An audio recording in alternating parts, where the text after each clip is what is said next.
جی بسم اللہ الرحمن الرحیم الحمدللہ رب العالمین والصلاة والسلام علی سید الانبیاء والمرسلین علیہ وعلی آلہ واصحابہ اجمعین اما بعد۔ معزز سامعین و ناظرین، نور رمضان افطار ٹرانسمیشن سے آپ کا میزبان محمد ایوب اوان حاضر خدمت ہے۔ آج 4 رمضان المبارک ہے اور آپ جامعہ قادریہ رضویہ ٹرسٹ فیصل آباد کے یوٹیوب چینل سے ہمارے ساتھ ہیں۔ آپ کا اور میرا ساتھ ابھی 6 سے شام 7 بجے تک ہوگا۔ اسی دوران رمضان المبارک کے ہم چوتھے روزے کی افطاری بھی کریں گے اور یقیناً بہت سارے احباب اس میں مصروف بھی ہوں گے، میری مائیں بہنیں بھی تیاری میں مصروف ہوں گی۔ ہماری دعائیں اور محبتیں آپ تمام احباب کے لیے ہیں۔ ہم کوشش کر رہے ہیں کہ روزانہ کی بنیاد پر ہم نت نئے موضوعات کے ساتھ آپ کی خدمت میں حاضر ہوں کہ جس سے آپ کی معلومات میں اضافہ ہو سکے، آپ کے علم و عمل میں اضافہ ہو سکے اور ہم زیادہ سے زیادہ قرآن و سنت کے احکامات آپ احباب تک پہنچا سکیں۔ اسی سلسلہ میں آج ہمارا یہ چوتھا پروگرام آپ کی خدمت میں حاضر ہے اور ہم یقین رکھتے ہیں کہ آپ اس پروگرام کو پسند کریں گے اور ہمارے چینل کو سبسکرائب کرتے ہوئے ہمارے اس پروگرام کو آگے شیئر کریں گے۔ میں آج کے اس چوتھے پروگرام کے اپنے مہمان کا تعارف آپ کی بارگاہ میں پیش کرتا ہوں۔ ہمارے ساتھ آج مہمان موجود ہیں مولانا محمد عبدالباسط مصطفی، جو کہ مبلغ ہیں ادارۃ المصطفیٰ انٹرنیشنل کے، اور اس کے ساتھ ساتھ تنظیم المدارس اہل سنت پاکستان سے ایم.اے. اسلامیات تنظیم المدارس کی درس نظامی کی ڈگری مکمل کی اور فیصل آباد یونیورسٹی سے ایم.فل اسلامک اسٹڈی ہیں، اور اس کے ساتھ ساتھ ادارۃ المصطفیٰ کے پلیٹ فارم سے آپ فیصل آباد اور اس کے گرد و نواح میں شعبہ تبلیغ سے وابستہ ہیں اور بحمد تعالیٰ خوبصورت انداز اور آواز کے مالک ہیں، اور اپنے انداز اور اعمال کے ساتھ لوگوں کی فلاح کے لیے، لوگوں کی تعلیم و تربیت کے شعبے سے وابستہ ہیں اور عوام الناس کو قرآن و سنت کے قریب لانے کے لیے سرگرم عمل ہیں۔ میں مولانا عبدالباسط مصطفی صاحب آپ کو خوش آمدید کہتا ہوں، ویلکم کرتا ہوں، اور آپ کا میں شکریہ ادا کرتا ہوں کہ آپ نے ہمیں وقت دیا۔ یقیناً ہم آپ کے تعلیمی اور تبلیغی سلسلہ سے واقف ہیں، آپ کی مصروفیات سے واقف ہیں۔ ہم بار دیگر آپ کا شکریہ ادا کریں گے کہ آپ ہمارے پروگرام میں تشریف لائے، ہمارے ادارہ حاضہ کو آپ نے رونق اور عزت بخشی۔ ہماری دعا ہے کہ اللہ تعالیٰ آپ کے علم میں، عمل میں مزید برکتیں اور وسعتیں عطا فرمائے۔ معزز ناظرین، آج ہم نے اس پروگرام کے لیے جس عنوان کو سلیکٹ کیا ہے وہ قرآن پاک کے متعلق ہے کہ قرآن پاک کی عظمت و فضیلت۔ اسی کے اندر ہم قرآن پاک کے مسائل پر گفتگو کریں گے، قرآن پاک کی فضیلت و اہمیت کو بیان کریں گے۔ حدیث مبارکہ میں جو قرآن پاک کی عظمت رفتہ بیان ہوئی، ہم وہ سرکار کے احکامات اور آپ کے فرامین آپ تک پہنچانے کی کوشش کریں گے، اور اس کے ساتھ ساتھ امت مسلمہ جو مسائل کا شکار ہے، ان کا حل جو قرآن نے دیا ہے وہ آپ تک پہنچانے کی کوشش کریں گے۔ میں بار دیگر ویلکم کرتے ہوئے مولانا عبدالباسط مصطفی صاحب آپ کی بارگاہ میں عرض کروں گا کہ آپ سب سے پہلے قرآن پاک کی جو عظمت اور شان بیان ہوئی ہے اس سے آغاز فرمائیں، اور پھر ہم بالترتیب مختلف سوالات کے ذریعے آپ سے معلومات حاصل کرنے کی کوشش کریں گے۔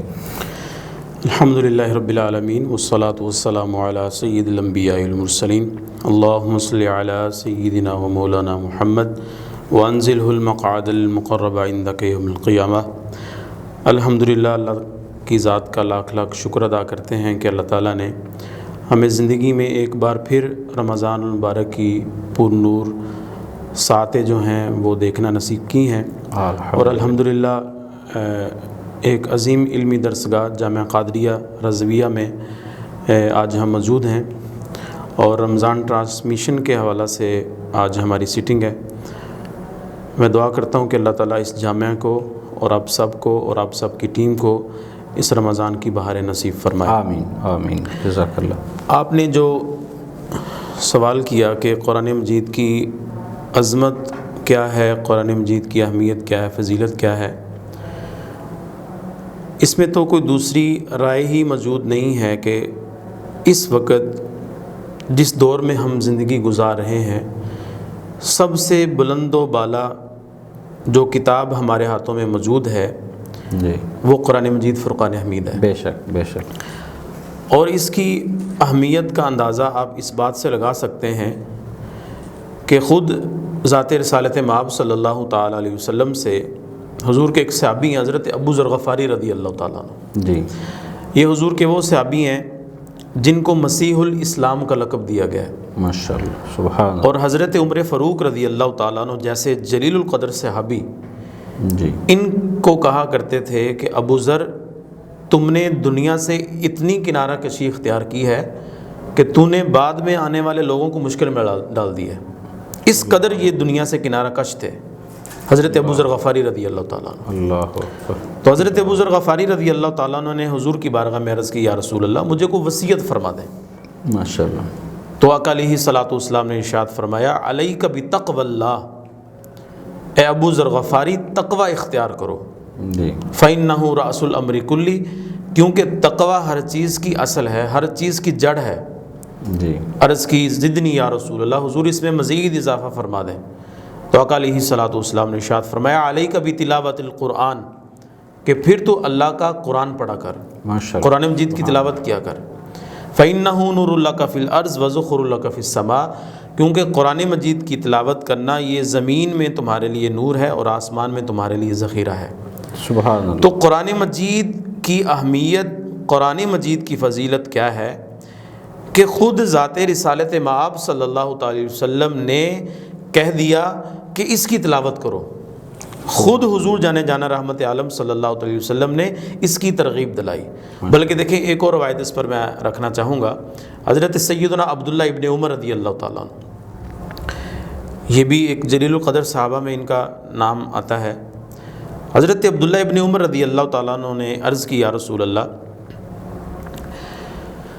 حضور علیہ الصلوۃ والسلام فرما رہے تھے کہ جیسے پانی کے لگنے سے لوہے کو زنگ لگ جاتا ہے، ایسے دلوں کو بھی زنگ لگ جاتا ہے، دل زنگ آلودہ ہو جاتے ہیں۔ جی اور آپ جانتے ہیں کہ جب لوہے کو زنگ لگتا ہے تو وہ لوہا بیکار ہو جاتا ہے۔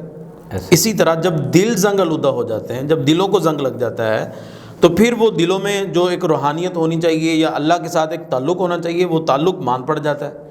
تو پھر طرح طرح کی روحانی بیماریوں میں ہم مبتلا ہو جاتے ہیں، پھر قرآن سے بھی دور، پھر نماز میں دل نہیں لگتا، پھر بڑے بڑے مسائل کا سامنا کرنا پڑتا ہے، تو جب ہمارا دل کمزور ہوتا ہے۔ بے شک۔ تو آقا علیہ الصلوۃ والسلام نے ارشاد فرمایا کہ جیسے لوہے کو زنگ لگ جاتا ہے ایسے دلوں کو بھی زنگ لگ جاتا ہے۔ بالکل۔ تو حضرت عبداللہ ابن عمر رضی اللہ تعالیٰ نے عرض کی، یا رسول اللہ جب دل زنگ آلودہ ہو جائیں تو پھر بتائیں کہ اس کا نسخہ کیا ہے۔ جی تو قرآن مجید کی اہمیت دیکھیے کہ حضور علیہ الصلوۃ والسلام نے قرآن مجید کو دلوں کا جو زنگ ہے وہ اتارنے کا نسخہ قرار دیا۔ سبحان اللہ۔ فرمایا عبداللہ ابن عمر جب دل زنگ آلودہ ہو جائیں تو دو کام کر لیا کرو۔ یا رسول اللہ وہ کون سے؟ فرمایا کثرت ذکر الموت و تلاوت القرآن، ایک موت کو کثرت سے یاد کیا کرو اور دوسرا اللہ کے قرآن مجید کی تلاوت کیا کرو۔ اللہ۔ تو قرآن مجید کی تلاوت سے یا قرآن مجید کو جب ہم پڑھتے ہیں یا سنتے ہیں تو اس سے انسان کو ایک حظ نصیب ہوتا ہے، ایک قلبی سکون میسر آتا ہے۔ اس لیے تو کہا جاتا ہے کہ قرآن مجید ایک مکمل ضابطۂ حیات ہے، یہ وہ کتاب ہے جو بھی اس کے ساتھ جڑ گیا وہ نجات پا گیا، اور جس نے بھی قرآن مجید کو چھوڑ دیا دنیا میں بھی ذلت اس کا مقدر بنتی ہے اور آخرت میں بھی وہ ذلیل و رسوا ہوتا ہے۔ ماشاءاللہ۔ جی مولانا صاحب، قرآن پاک کا آغاز جو سورہ بقرہ کا آغاز ہوتا ہے اس میں یہ ایک اعلان ہوتا ہے، الف لام میم ذالک الکتاب لا ریب فیہ ھدی للمتقین۔ میں چاہوں گا کہ ہم یہاں سے آغاز کریں، آپ اس پر روشنی ڈالیں۔ قرآن مجید لا ریب کتاب ہے، اس حوالے سے آپ کیا فرماتے ہیں؟ دیکھیں حضرت، آپ نے بڑی خوبصورت بات کی کہ قرآن مجید کا جو آغاز ہوتا ہے، اور میں سامعین سے بھی کہنا چاہوں گا، ناظرین سے، کہ دیکھیں ہم قرآن مجید کی جب ابتدا کر رہے ہوتے ہیں، جی دیکھیں کتنا خوبصورت آغاز ہے، الف لام میم۔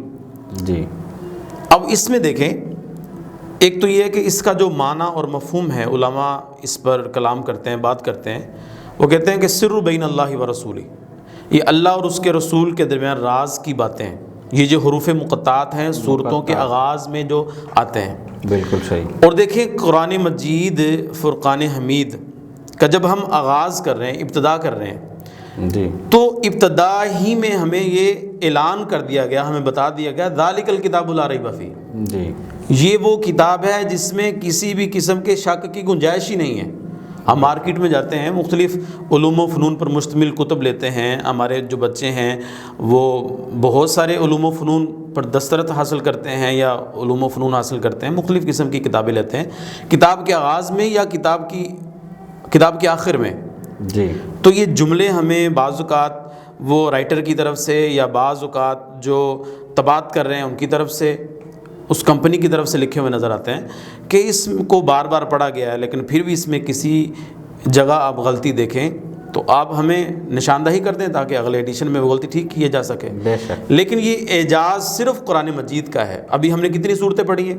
کوئی 10 صورتیں نہیں پڑھی، کوئی 20 صورتیں نہیں پڑھی، 114 صورتیں نا قرآن مجید کی۔ جی بالکل۔ تو ہم نے کتنی صورتوں کی تلاوت کی؟ ابھی پہلی صورت کی تلاوت کر رہے ہیں، ابتدا ہے، اور ابتدا ہی میں ہمیں یہ بتا دیا گیا کہ صاحب تلاوت کرنے والے، یا یہ بات ذرا اپنے ذہن نشین کر لے کہ جس کتاب کی تو تلاوت کرنے جا رہا ہے، جو کتاب تیرے ہاتھ میں ہے، سبحان اللہ، اس میں کسی قسم کے شک کی گنجائش ہی نہیں ہے۔ اللہ۔ اور پھر بعض اوقات قرآن مجید میں، بعض دیگر جگہوں پر قرآن مجید میں یہ کہا گیا کہ اگر تمہیں اس میں کوئی شک نظر آتا ہے تو اس جیسی ایک آیت ہی لا کر دکھا دو، کوئی 10 آیات ہی لا کر دکھا دو، تم اور وہ جن کو تم پکارتے ہو وہ سارے بھی آ جائیں، تو اس جیسی ایک آیت بھی نہیں لا سکتے۔ تو لہٰذا قرآن مجید وہ کتاب ہے۔ کچھ لوگوں نے اس وقت کوشش بھی کی لیکن اس کے مقابلے کا نہ لا سکے۔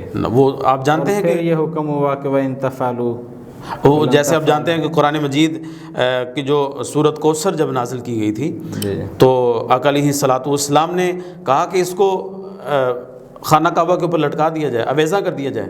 بالکل۔ تو ایک بہت بڑا شاعر تھا عرب کا، جب اس نے دیکھا تو لکھا ہوا تھا اِنَّا أَعْطَيْنَاكَ الْكَوْثَرَ فَصَلِّ لِرَبِّكَ وَانْحَرْ إِنَّ شَانِئَكَ هُوَ الْأَبْتَرُ۔ بار بار اس نے پڑھا، جب بار بار اس نے پڑھا، اور آپ یہ بھی جانتے ہیں کہ عرب کے جو لوگ تھے وہ اس وقت زبان دانی کا عروج تھا، جی، اور بچہ جو عرب کا تھا وہ عربی کو سمجھتا تھا، ان کو عربی دان تھے، ان کو عربی کے لیے کسی جگہ جانا نہیں پڑتا تھا سیکھنے کے لیے، تو ان کے گھروں کا ماحول یہ تھا۔ تو میں نے یہ ایک استاد صاحب سے سنا تھا کہ ان لوگوں کی عربی پر اتنی مہارت تھی کہ ان کا گھوڑا چلتا، وہ گھوڑے کی قدموں کے ساتھ جو لگنے والی مٹی ہے اس پہ 100 اشعار لکھ دیا کرتے۔ اللہ اکبر۔ مجھے آپ کی بات سے ایک بات یاد آ گئی، ہمارے مدارس میں ایک کتاب پڑھائی جاتی ہے 7 معلقات کے نام سے، بالکل ایسا ہی ہے، جس میں 7 معلقات شامل ہیں، اور ہمارے ناظرین کو یہ سن کر حیرت ہوگی اس بات پر کہ اس میں ایک معلقہ شامل ہے لبید بن ربیعہ عامری کا۔ جی، اور لبید بن ربیعہ عامری یہ کون ہے؟ جی، یہ عرب کا سب سے بڑا شاعر ہے۔ یہ ایسا شاعر ہے لبید بن ربیعہ عامری کہ اس کو کسی فن کے اوپر کہنے کے لیے اشعار جب یہ کہتا تھا سوچ بچار کی ضرورت نہیں پڑتی تھی۔ آج ہم پروگرام کرتے ہیں، رمضان کی ٹرانسمیشن وہ مختلف ٹی وی چینلز والے کر رہے ہیں، تو آپ جس مہمان کو بھی دعوت دیتے ہیں آپ اس کو پہلے موضوع بتاتے ہیں کہ آپ کا یہ موضوع یہ ہوگا۔ ہم کسی جگہ پر کسی تقریب کا اہتمام کرتے ہیں تو اس موضوع پر مختلف لوگوں کو تیاری کروائی جاتی ہے۔ بالکل۔ آپ کے جامعہ میں مختلف عناوین پر جب مقابلہ جات ہوتے ہیں تو آپ باقاعدہ 1-2 ماہ پہلے بچوں کو کسی موضوع پر تیاری کروا رہے ہوتے ہیں کہ یہ ہمارا موضوع ہے، اس موضوع پر ہم نے مقابلہ کرنا ہے، اس موضوع پر آپ کی تقریر ہوں گی۔ لیکن دیکھیں یہ لبید بن ربیعہ عامری، اس کے بارے میں نے پڑھا کہ یہ اتنا بڑا شاعر تھا کہ کسی جگہ بھی بیٹھ کر یہ جب اشعار کہتا تو اس کو سوچنے کی بھی ضرورت نہیں پڑتی تھی، یہ فی البدیہہ اشعار کہہ دیا کرتا تھا، اور کتنے سینکڑوں اشعار فی البدی کہہ دیا کرتا تھا۔ اچھا، یہی قرآن مجید کے حوالہ سے ہم بات کر رہے ہیں، تو یہی لبید بن ربیعہ عامری ایک دن حضرت عمر فاروق رضی اللہ تعالیٰ عنہ کی بارگاہ میں آ کر بیٹھ گیا۔ جی، تو حضرت عمر فاروق رضی اللہ تعالیٰ عنہ کی بارگاہ میں آ کر بیٹھا تو آپ کے دل میں آیا کہ اتنا بڑا شاعر ہے تو کیوں نہ اس سے کچھ سن لیا جائے۔ بالکل صحیح۔ تو اس میں کوئی حرج بھی نہیں ہے، ہم بعض اوقات بیٹھے ہوں یا آپ کے کوئی جامعہ میں کوئی اچھی آواز میں قرآن مجید کی تلاوت کرنے والا آ جائے تو آپ ضرور کہیں گے کہ یار اتنا بڑا قاری ہے، اتنا بڑا وہ اعزاز رکھنے والا ہے، فلاں فلاں قومی ایوارڈ اس نے حاصل کیے ہیں، کیوں نہ اسے ہم اپنے بچوں کو بٹھا کر قرآن مجید کی سے تلاوت سنیں؟ بے شک۔ تو یہ بندے کا دل کرتا ہے۔ تو اب لبید بن ربیعہ عامری حضرت عمر فاروق رضی اللہ تعالیٰ عنہ کی بارگاہ میں آ کر بیٹھ گیا، تو آپ نے بھی کہہ دیا سرسری طور پر، جیسے کہتے ہیں کہ یار ہمیں بھی کچھ اشعار سنا دو۔ جی، تو بڑی خوبصورت بات ہے۔ سبحان اللہ جی۔ تو لبید بن ربیعہ عامری کو چاہیے تھا وہ اشعار سنا دیتا، یہی چاہیے تھا نا، بالکل۔ لیکن اس نے ایک بات کی۔ میں جب بھی یہ بات مختلف جگہوں پر بیان کرتا ہوں تو اس بات سے مجھے ایک عجیب قسم کا حظ نصیب ہوتا ہے۔ تو لبید بن ربیعہ عامری نے کیا کہا جب حضرت عمر فاروق نے کہا نا رضی اللہ تعالیٰ عنہ کہ مجھے کچھ اشعار سنا دو، تو لبید بن ربیعہ عامری کہنے لگا ابعد القرآن، کیا عمر قرآن کے بعد بھی میرے اشعار کی ضرورت باقی ہے؟ اللہ اللہ اللہ اللہ۔ تو جناب عمر کہنے لگے نہیں قرآن کے بعد تیرے اشعار کی ضرورت باقی نہیں ہے۔ تو اس زمانے میں بڑے بڑے شعراء تھے جن کا اوڑھنا بچھوڑنا ہی یہ تھا، عربی کو پڑھانا، عربی سیکھنا یا عربی سکھانا یا عربی کو سمجھنا۔ تو خانہ کعبہ کے اوپر یہ ایک قرآن مجید کی صورت انا اعطیناک الکوثر فصلی لربک وانحر ان شانئک هو الابتر، تو اسی طرح ایک شاعر جو تھا اس نے دیکھا، بار بار اس نے پڑھا، بار بار پڑھا، بار بار پڑھا، تو بار بار پڑھنے کے بعد اس نے یہ بات لکھنے پر وہ مجبور ہو گیا کہ یہ کسی بشر کا کلام نہیں ہے۔ اللہ اللہ سبحان اللہ۔ لا ریب فیہ، اس میں کوئی شک نہیں ہے۔ تم اس جیسی ایک آیت نہیں لا سکتے، تم 10 آیات نہیں لا سکتے، جب 10 آیات، جب ایک آیات نہیں لا سکتے، چند آیات نہیں لا سکتے، تو پھر پورے قرآن مجید کا تم دعویٰ کرنے لگ پڑو یا اس کے مقابلے میں کوئی کتاب کھڑی کر لو۔ بلکہ اس سے بھی آگے کی میں آپ کو خوبصورت بات بتاؤں کہ جب اس نے یہ بات لکھی نیچے جی کہ یہ کسی بشر کا کلام نہیں ہے، ایک اور شاعر کا وہاں سے گزر ہوا، اس نے یہ چاروں جملے پڑھے انا اعطیناک الکوثر فصلی لربک وانحر ان شانئک هو الابتر، اور آگے لکھا ہوا تھا یہ کسی بشر کا کلام نہیں ہے۔ اس نے پھر کیا کیا، اس نے چوتھے جملے کو ہائی لائٹ کیا، اس نے ہائی لائٹ کر کے یہ کہا کہ اوپر والے جو 3 ہیں یہ تو کسی بشر کے نہیں ہیں، لیکن یہ چوتھا کسی بشر کا ہی ہے۔ اللہ سبحان اللہ۔ تو قرآن مجید کی ایک ایک آیت کے اندر اللہ تعالیٰ نے یہ اعجاز قرآن مجید کو عطا کیا ہے کہ ایک ایک لفظ بھی پڑھے نا قرآن مجید کا، ایک ایک حرف بھی پڑھیں، جیسے آپ نے بھی ارشاد کیا الف لام میم ذالک الکتاب لا ریب فیہ ھدی للمتقین، تو اس کا ایک ایک جو لفظ ہے، ایک ایک جو حرف ہے، وہ قرآن مجید کا ہمارے سینوں میں نور پیدا کرتا ہے۔ سبحان۔ اور پھر دیکھیں اس میں یہ بھی بات کر دوں، آپ نے یہ جو مکمل آیت پڑھی ھدی للمتقین، کہ قرآن مجید یہ متقین کے لیے ہدایت ہے۔ اب یہاں پر ضرور آپ کے ذہن میں آ رہا ہوگا، لیکن میں آپ سے پہل کر لوں اس بات میں کہ بجائے آپ پوچھیں میں خود ہی اس حوالے سے تھوڑا سا ناظرین کو بتا دوں کہ اب یہ یہاں پر سوال پیدا ہوتا کہ ہم صبح سے لے کر شام تک قرآن مجید پڑھ رہے ہوتے ہیں جی، لیکن قرآن مجید کی طرف سے جو ہدایت ایک ہے وہ ہدایت ہمیں نصیب کیوں نہیں ہوتی؟ ایک بہت بڑی ایک ہمارا المیہ ہے قوم کا۔ بے شک۔ تو اس میں قرآن مجید نے یہ بتا دیا کہ قرآن مجید ہدایت تو ہے، لیکن کن کے لیے؟ متقین کے لیے ہدایت ہے۔ حضرت سیدنا مجدد الفسانی رحمۃ اللہ تعالیٰ علیہ، آپ کے نام سے کون واقف نہیں ہے؟ بر صغیر کا بچہ آپ کے نام سے واقف ہے۔ بالکل بالکل۔ حضرت مجدد الفسانی رحمۃ اللہ تعالیٰ علیہ فرمایا کرتے تھے جب تک دل میں تقویٰ نہ ہو، آنکھوں میں حیا نہ ہو، جی، خیالوں میں پاکیزگی نہ ہو، تو قرآن مجید کا نور کسی کے دل میں نہیں آ سکتا۔ سبحان اللہ۔ تو اگر ہم چاہتے ہیں کہ ہمارے دلوں میں قرآن مجید کا نور آئے، ہمیں تقویٰ نصیب ہو قرآن مجید کی طرف سے، تو ہمیں کیا کرنا چاہیے؟ ہمیں اپنا دل پاک کرنا چاہیے وسوسوں سے، خیالات، گندے خیالات ہمارے آج نوجوانوں کو آتے ہیں بعض اوقات، تو ان خیالات سے ہم اپنے آپ کو بالکل ہٹا کر قرآن مجید کے دامن کی طرف آئیں گے تو قرآن مجید ہمیں نور دے گا، قرآن مجید متقین کے لیے ہدایت بن جائے گا۔ تو یہ قرآن مجید ہمیں تقویٰ بھی دے گا، قرآن مجید ہماری نسلوں کی بھی حفاظت کرے گا۔ جی ماشاءاللہ، بہت خوبصورت الفاظ کے ساتھ قرآن مجید کی عظمت و شان کو مولانا عبدالباسط مصطفی صاحب آپ کے سامنے بیان کر رہے ہیں۔ چھوٹی سی ایک بریک لیں گے، بہت جلد دوبارہ یہیں سے آغاز کریں گے، ہمارے ساتھ رہیے گا۔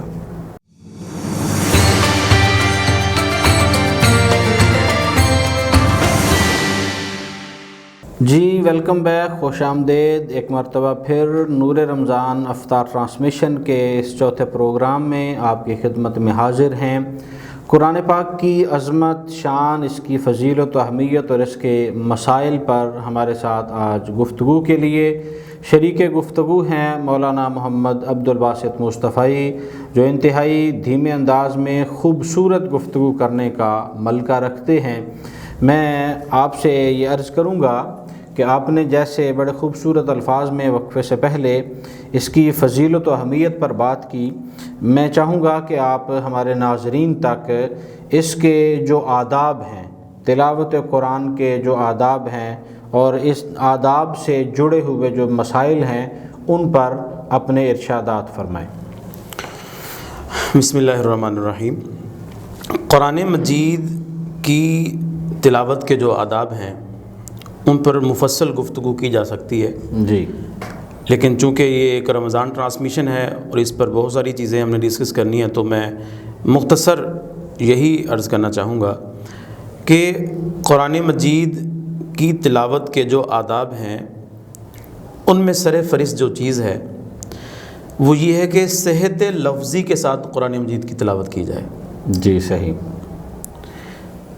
کہ الفاظ کی ادائیگی اس لحاظ سے ہو کہ اس کا معنی اور اس کا مفہوم نہ بدلے، واضح ہو جائے۔ بالکل صحیح۔ ہمارے بعض اوقات لوگ قرآن مجید کی تلاوت کرتے ہیں تو وہ مجہول لہجے میں قرآن مجید کی تلاوت کرتے ہیں۔ جی بالکل، اور ہمارے علماء نے یہ بات لکھی جو اس فن میں مہارت رکھتے ہیں، وہ کہتے ہیں کہ مجہول قرآن مجید پڑھنا یہ حرام ہے۔ اللہ اللہ اللہ اللہ۔ اور ہمارے پڑھے لکھے جو لوگ ہیں وہ بھی بعض اوقات مجہول تلاوت کر رہے ہوتے ہیں، اللہ، جس سے قرآن مجید کا مفہوم تبدیل ہو جاتا ہے۔ تو صحت لفظی کے ساتھ قرآن مجید کی تلاوت کرنا یہ قرآن مجید کی تلاوت کا حق ہے۔ بالکل، تو صحت لفظی کے ساتھ تلاوت کی جائے۔ بالکل۔ اور پھر دیکھیں نا قرآن مجید کے بارے میں وہ کہا بھی گیا ورتل القرآن ترتیلا، قرآن مجید کو خوب ٹھہر ٹھہر کر پڑھو۔ جی، اور ہمارے بعض اوقات کیونکہ یہ رمضان ہے اور آپ بھی واقف ہیں اس سے کہ آج کل الحمدللہ ہمارے حفاظ، بلکہ وہ آج 4 رمضان مبارک ہے تو کوئی 5 کے سپارے تو ہمارے حفاظ نے قرآن مجید کی مکمل ہو جائیں گے، تقریباً بعض اوقات اونچ نیچ بھی ہو جاتی ہے۔ اکثر و بیشتر جو ایک پارہ اور ایک پاؤ پڑھ رہے ہیں جی ان کے آج 5 پارے مکمل ہو جائیں گے۔ جی، اور جو ہمارے معاشرے میں یہ قرآن مجید کو ختم کرنے کا ایک رواج چل پڑا ہے کہ بس یہ قرآن مجید ختم ہی کرنا ہے، بالکل، اس کا انداز کیا ہے، وہ پڑھ کیسے رہے ہیں، سمجھ بھی آتا ہے یا نہیں سمجھ آتا بعض اوقات، بلکہ ہم خود بھی حافظ ہیں تو آپ بھی جانتے ہیں کہ جب ہم بعض اوقات تراویح پڑھ رہے ہوتے ہیں حفاظ کے پیچھے تو بعض اوقات یا لمن تعلمون کے علاوہ ہمیں نہیں سمجھ آ رہا ہوتا کہ یہ حافظ صاحب کیا پڑھ رہے ہیں ایسے ہی۔ تو ورتل القرآن ترتیلا، جی بالکل۔ اور میرے حضور علیہ الصلوۃ والسلام کی حدیث ہے اس پر، بڑی خوبصورت ہے، فرمایا زین القرآن باصواتکم، قرآن مجید کو اپنی خوبصورت آوازوں کے ذریعے سے زینت بخشو، بے شک، یعنی ٹھہر ٹھہر کر مزے سے قرآن پڑھو۔ جی بالکل، بلکہ حضور علیہ الصلوۃ والسلام نے فرمایا کہ صحابہ راتوں کو اٹھ کر اللہ کا قرآن پڑھا کرو بالکل، اور قرآن پڑھتے ہوئے رویا کرو، بالکل۔ فَإِن لَمْ تَبْكُوا فَتَبَاكُوا، اور اگر تمہیں رونا نہ آئے تو رونے کی کوشش کر لیا کرو۔ کسی نے حضرت داتا علی حجویری سے پوچھ لیا کہ حضرت اگر ہم رونے کی کوشش کریں پھر بھی رونا نہ آئے تو پھر کیا کریں؟ اللہ اکبر، تو داتا علی حجویری فرمانے لگے پتر پھر اپنی قسمت پر رویا کرو، اللہ اللہ، کہ قرآن مجید پڑھتے ہوئے رونا بھی چاہتے ہو لیکن تمہاری آنکھوں سے رونا نہیں آتا۔ اللہ، تو یہ اسی وقت ممکن ہوگا نا جب ہم ٹھہر ٹھہر کر قرآن پڑھ رہے ہوں گے۔ بالکل، کسی کے دل میں قرآن مجید کا نور تب جائے گا نا کہ جب اگلے والا بندہ امام مسجد یا حافظ صاحب یا کوئی بھی، میں اور آپ کوئی بھی ہو، جی بالکل، تو جب ہم قرآن مجید کو ٹھہر ٹھہر کر پڑھ رہے ہوں گے پھر اس کا نور منتقل ہوگا۔ لیکن جب اس دوڑ میں لگے ہوں گے کہ ہم نے 40 منٹ میں تراویح ختم کرنی ہے، جی جی، تو پھر تو اس نور سے ہم محروم ہو جائیں گے۔ تو میں ناظرین کو یہ بھی کہنا چاہوں گا کہ آپ جس جگہ پر نماز تراویح پڑھتے ہیں ان حافظ صاحب سے یہ ریکویسٹ کر لیں کہ حافظ صاحب ہم 1 گھنٹے کی جگہ ہم 1.5 گھنٹے کھڑا ہو جائیں گے۔ بالکل، لیکن بلکہ یہ ضروری ہے کہ جو حافظ صاحب کے ذہن پہ ایک بوجھ ہوتا ہے کہ میرے پیچھے کھڑے سامعین جو نمازی ہیں وہ وقت دیکھ رہے ہیں بار بار کہ یہ کتنا وقت زیادہ لگ گیا۔ اگر عوام الناس حافظ صاحب کو اس پریشر سے نکال دیں اور انہیں خود یہ گزارش کریں کہ آپ 1 گھنٹے کی بجائے 1.5 گھنٹہ لے جائیں، جی لیکن آہستہ پڑھ لیں، تاکہ ورتل القرآن ترتیلا کے حکم پہ ہم سب لوگ صادق آ جائیں اور ہم اسی خوبصورتی سے ہمیں بھی اتنا ہی لطف ملے، اتنا ہی نور ملے۔ اور یہ معزز ناظرین حقیقت ہے کہ اگر قرآن مجید کو ورتل القرآن ترتیلا کے حکم کے مطابق ٹھہر ٹھہر کر سمجھ کر پڑھا جائے تو یہ قرآن یقیناً آج بھی ہمیں پستیوں سے نکال کر نور کی حسین وادیوں میں منتقل کر سکتا ہے۔ میں چاہوں گا کہ ہم اپنی گفتگو کا سلسلہ آگے بڑھاتے ہیں۔ ہم اس سیشن میں کچھ مسائل پر بھی گفتگو کریں گے، جیسا کہ قرآن مجید کو بے وضو پکڑنا کیسا ہے، پڑھنا کیسا ہے، اور اس میں بالخصوص آج چونکہ موبائل کا دور ہے تو موبائل میں تقریباً ہر دوسرے تیسرے فرد کے موبائل کے اندر قرآن مجید موجود ہے یا قرآن پاک کی کچھ آیات موجود ہیں، تو اکثر احباب کو دیکھا گیا کہ وہ موبائل سے قرآن پاک پڑھ رہے ہوتے ہیں۔ اس کے بارے میں کیا حکم ہے؟ یہ چند مسائل پر آپ ضرور دیکھیں۔ سارے بھائی بھی کام کر رہے ہیں اور بعض اوقات گھروں میں بہنیں بھی کام کر رہی ہوتی ہیں، ماں بھی کام کر رہی ہوتی ہے، باپ بھی کام کر رہا ہوتا ہے، بالکل، لیکن پھر بھی آپ جس سے بھی پوچھ لینا وہ کہتا ہے جی مارے گئے تو لوٹے گئے۔ یہی مسئلہ ہے۔ تو اگر آپ چاہتے ہیں کہ آپ کے رزق میں بھی برکت ہو تو کیا کریں؟ قرآن مجید پڑھیں۔ تو قرآن مجید کی طرف آنا ہوگا، قرآن مجید کی تلاوت کی طرف آنا ہوگا، اور حضور جان رحمت صلی اللہ علیہ وسلم نے یہ بتا بھی دیا۔ میرے حضور علیہ الصلوۃ والسلام نے فرمایا نا، وہ ایک حدیث کے اندر جب مولا کائنات شیر خدا کرم اللہ تعالیٰ وجہ الکریم نے پوچھا یا رسول اللہ قرب قیامت فتنوں کا دور ہوگا، ان فتنوں سے بچنے کا کوئی حل ارشاد فرما دیں۔ تو حضور نے فرمایا علی اگر فتنوں سے بچنا چاہتے ہو قرآن کے ساتھ جڑے رہو۔ اللہ اللہ، ماشاء تو قرآن کے ساتھ جڑے رہنے کے اندر نجات ہے۔ میں بارے دیگر آپ کا شکر گزار ہوں کہ آپ نے آج کی اس نور رمضان نشست میں وقت عنایت کیا۔ اللہ تعالیٰ سب کا حامی ناصر۔ مولانا عبدالباسط مصطفی جو کہ فیض یافتہ ہیں، مولانا پیرزادہ محمد ثاقب رضا مصطفی صاحب کے ادارت المصطفیٰ انٹرنیشنل کے آپ مبلغین میں آپ کا شمار ہوتا ہے، درس نظامی کے فاضل ہیں، ایم فل اسکالر ہیں اور خوبصورت گفتگو کے مہارت رکھتے ہیں۔ آپ نے قرآن مجید کی عظمت، شان، اس کے احکامات اور اس کے مسائل پر بڑی خوبصورت گفتگو فرمائی۔ انہی الفاظ کے ساتھ ہم اپنے پروگرام کا اختتام کرتے ہیں۔ انشاءاللہ العزیز کل اسی وقت دوبارہ ایک نئے مہمان کے ساتھ آپ کی خدمت میں حاضر ہوں گے۔ تب تک کے لیے اپنے میزبان محمد ایوب اوان کو اجازت دیجیے۔ اللہ حافظ و نگہبان۔